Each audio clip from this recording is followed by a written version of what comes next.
Bonsoir, bienvenue dans votre 19-20 Rhône-Alpes. En voici les titres, les réflexions d'un groupe de paroissiens de Génissieux dans la Drôme, très secoués par les révélations du rapport Sauvé sur les abus sexuels au sein de l'Église. Ils veulent prendre part à la réforme de l'institution catholique. Le retour après 3 éditions annulées du Marathon international des gorges de l'Ardèche. Plus de 1000 participants ont pagayé aujourd'hui à bord de canoës, kayaks ou paddle entre Vallon-Pont d'Arc et Saint-Martin d'Ardèche. Enfin, dans notre rendez-vous du samedi, destination Auvergne-Rhône-Alpes, nous nous intéresserons aux habitués d'un bistrot de campagne, lieu de convivialité souvent au centre du village, à Champé dans le Puy-de-Dôme. Rencontre à la fin de ce journal avec ceux que l'on appelle de bons clients. Après l'onde de choc provoquée le 5 octobre dernier par la publication du rapport Sauvé faisant état de 330 000 mineurs victimes d'abus sexuels dans l'Église, certains paroissiens ont décidé de s'unir pour exprimer leurs attentes et la nécessité d'une réforme rapide de l'institution. Illustration à Génissieux dans la Drôme avec ce reportage de Yaël Marie et Laure Croza. En finir avec les heures les plus sombres de l'Église.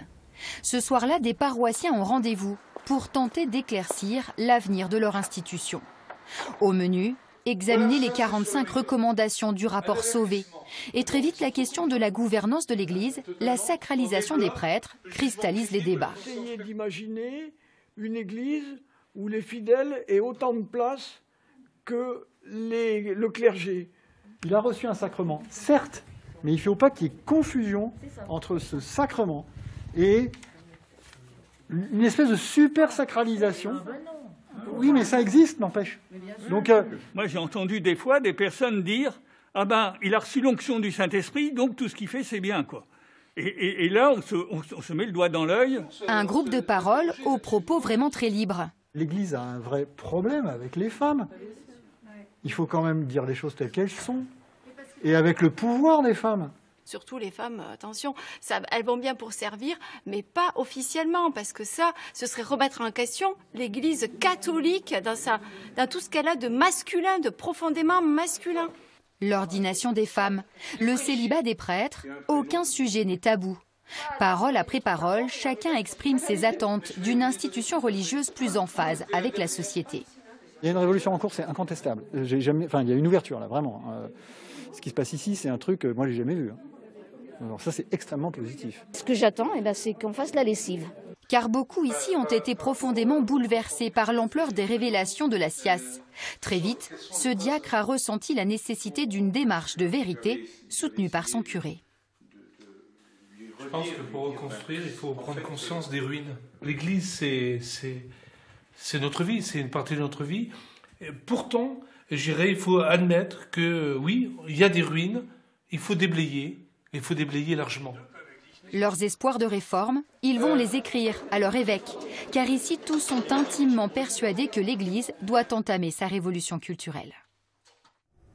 Et toujours à propos de l'Église catholique, un prêtre lyonnais a été placé sous le régime de témoin assisté pour des faits d'agression sexuelle et mis en examen pour atteinte à l'intimité de la vie privée par fixation, enregistrement ou transmission de l'image d'une personne présentant un caractère sexuel.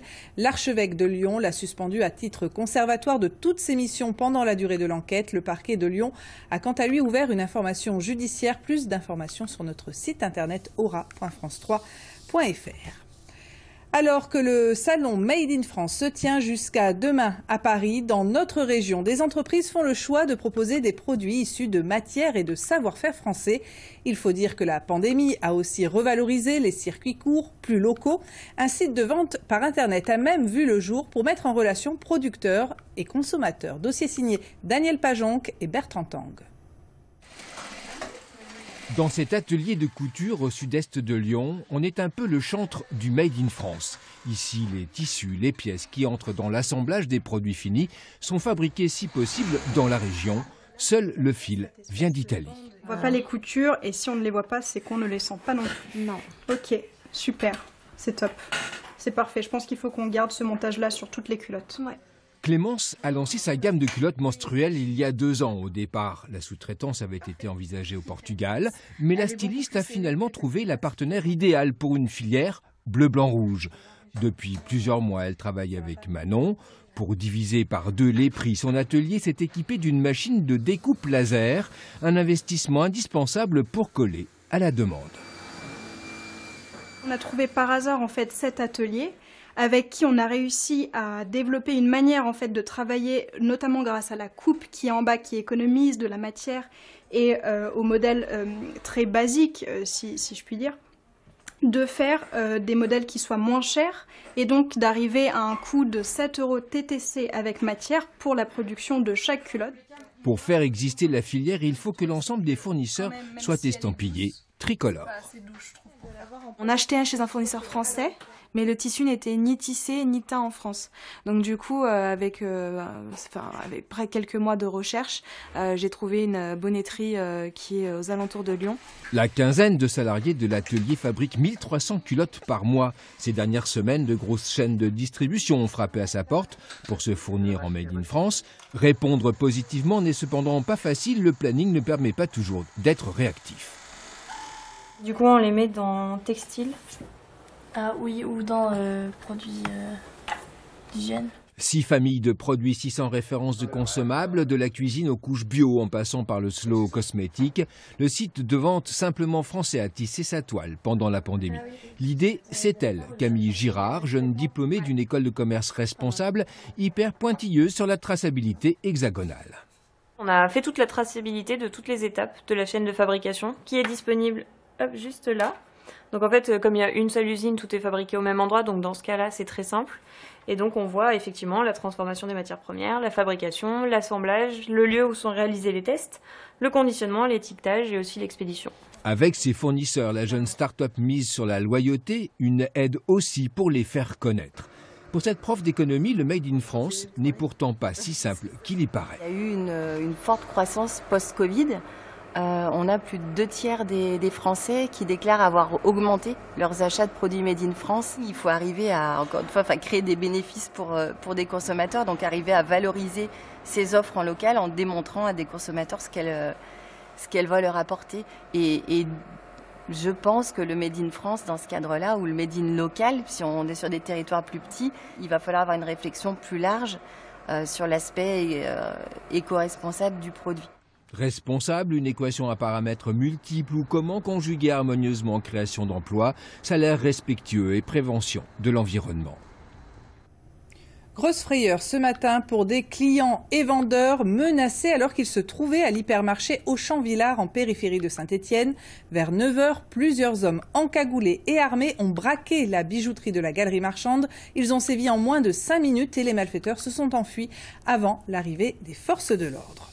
Ce chiffre, à présent 1,9 milliard d'euros, c'est la somme qui sera investie par l'État pour les établissements de santé et les structures médico-sociales de la région Auvergne-Rhône-Alpes. Le montant de cette enveloppe a été dévoilé hier par le ministre Olivier Véran au CHU de Grenoble. Nous y reviendrons dans notre 19-20 de mardi à travers une page spéciale consacrée à l'hôpital en crise. On passe à l'actualité sportive avec le 37e marathon international des gorges de l'Ardèche. La grande fête des sports de pagaie a fait son retour après 3 annulations en 4 ans, 2 à cause du niveau aquatique et l'année dernière à cause du Covid. L'enthousiasme était donc grand aujourd'hui, comme l'ont constaté Nicolas Ferraud et Maxime Pitavi. Les premiers à s'élancer au petit matin, le stand-up paddle. Désormais inscrite au calendrier de le retour, la course attire les compétiteurs. Comme Titouan Pouillot, première participation et triple champion du monde. J'ai vu que là il y avait du monde, j'aime bien aussi le fait que ça soit mixé avec tous les sports de pagaie.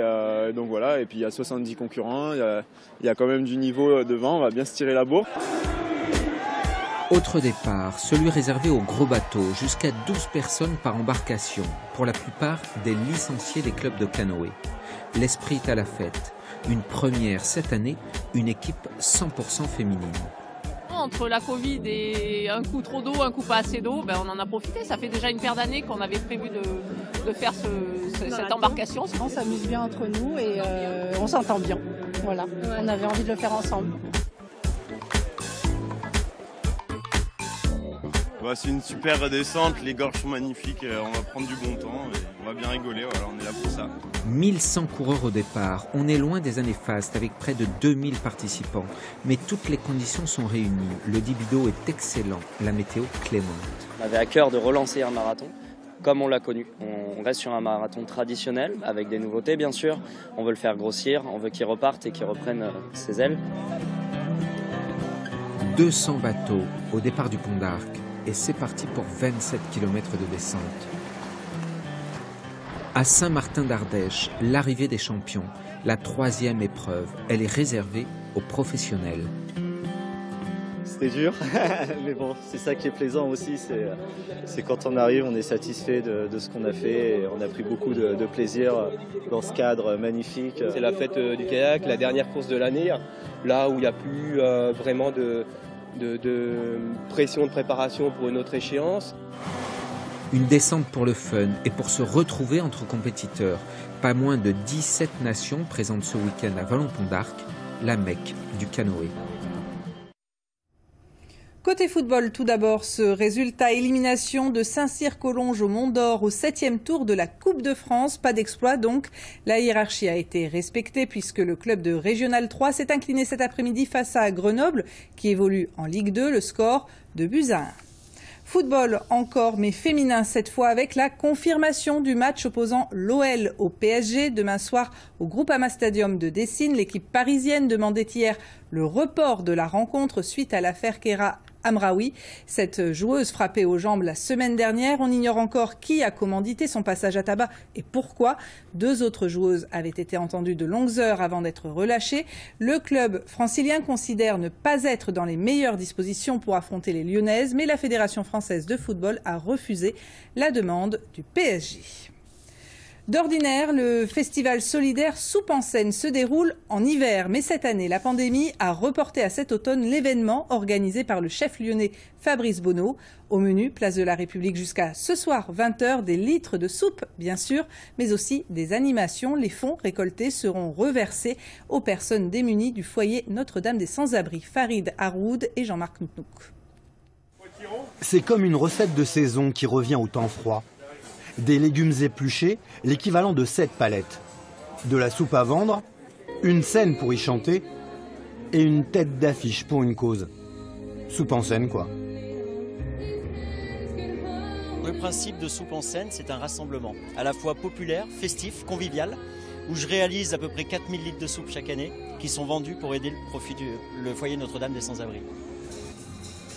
C'est très bon, on fait une bonne action et puis voilà, on passe un moment sympa dans Lyon, donc c'est chouette.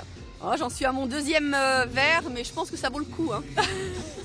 À proximité des boutiques de luxe, le chapiteau s'est posé là. Du passage, du monde, des échanges et potentiellement 45 000 € pour le foyer Notre-Dame des Sans-Abri. C'est bon pour le foyer, c'est bon à tous les niveaux. C'est important pour nous d'être présents sur la place publique, de pouvoir réexpliquer un petit peu à tout le monde que finalement les sans-abri ont besoin de nous en cette période, même tout au long de l'année, mais en plus un peu plus quand il fait froid. Et du coup, c'est important pour nous de pouvoir donner un peu cette information au plus grand nombre. Et puis ça nous permet aussi d'avoir de l'argent finalement pour financer nos actions sociales. C'est aussi essentiel pour toutes les personnes sans abri. Lors de notre passage, cette dame est venue faire un don, les vêtements de son mari défunt. Et qu'est-ce qui vous a attiré? L'odeur de la soupe. Non, puis quand on voit que ce sont des associations comme eux, voilà quoi, on a envie de... Il faut bouger. Un concours pour jeunes talents, des concerts et de la soupe. Soupe en Scène, ça dure depuis 9 éditions et tout porte à penser qu'il y en aura une 10e.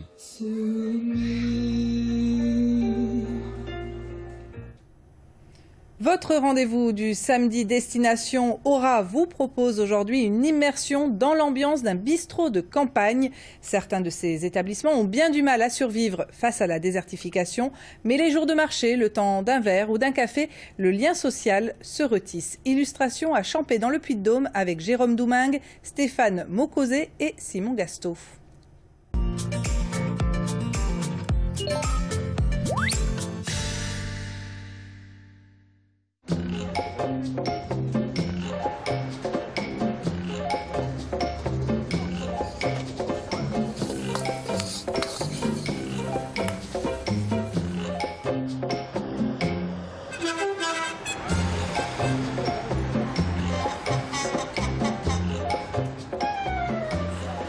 incroyable le nombre de bars qu'il y a ici.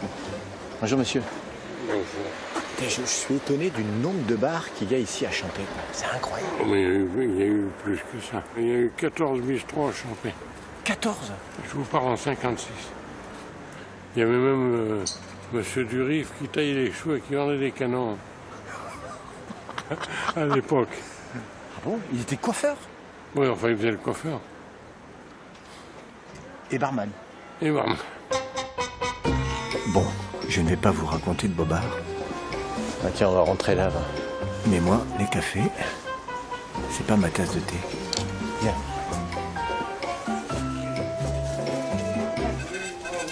Il y a déjà du monde. Bonjour. C'est l'heure du café. Le marché n'a pas commencé apparemment. Non, si j'en juge par non, pas du tout. Ça va bientôt y aller ou pas? Je sais même pas, j'hésite. Ah bon? Ouais, j'hésite si j'achète un poulet ou si je fais du fromage blanc avec des œufs, je sais pas encore. Si à midi on vient chez vous, qu'est-ce qu'on mange? Alors là, je vais vous dire, une gousse d'ail. Oui, ça, on va pas aller loin avec ça. Un petit bout d'oignon peut-être, et puis un peu de pain sec. Et puis... À l'ancienne quoi. Je ferai un effort, je vous ferai steak. Je crois qu'il y a même un passionné de Johnny là. Oui, oui. Ça me rappelle la Loire. Alors je vois que vous avez tout préparé, vous êtes prête à payer déjà là. Oui, je vais vous payer quelque chose. C'est vrai? Oui, qu'est-ce que vous voulez boire? Je peux m'asseoir à côté de vous là? Oui. À cette table, pour Jacqueline, son frère et sa belle-sœur, le café est un rituel. Alors qu'est-ce que vous voulez me payer? Un petit café?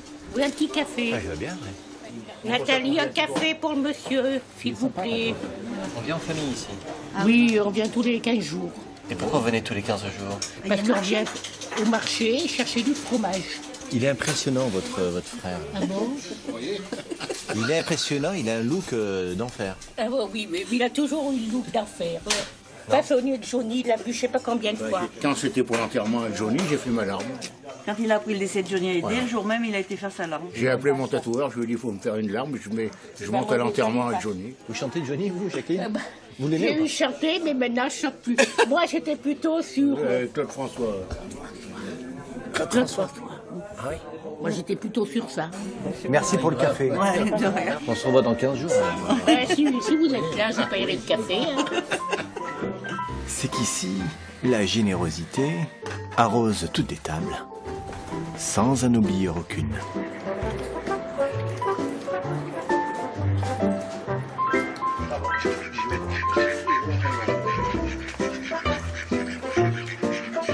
Et le café, pourquoi? Pour lire le journal?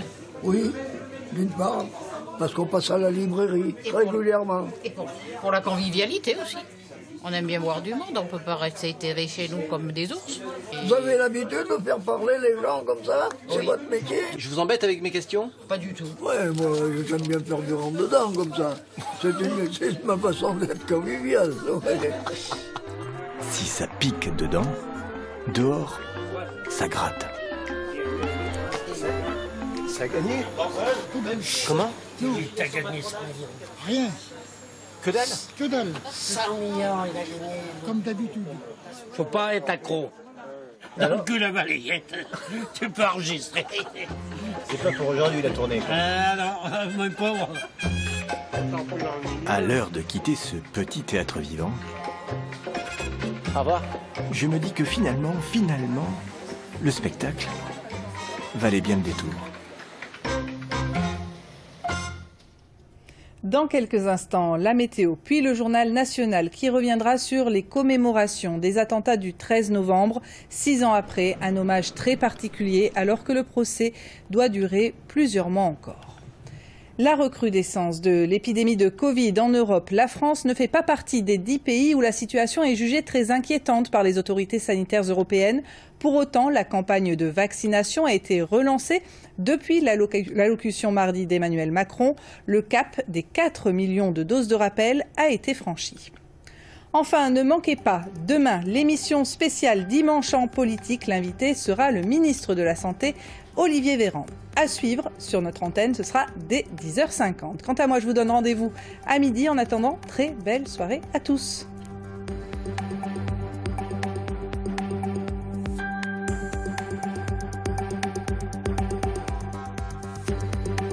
Retrouvez toute l'actualité de votre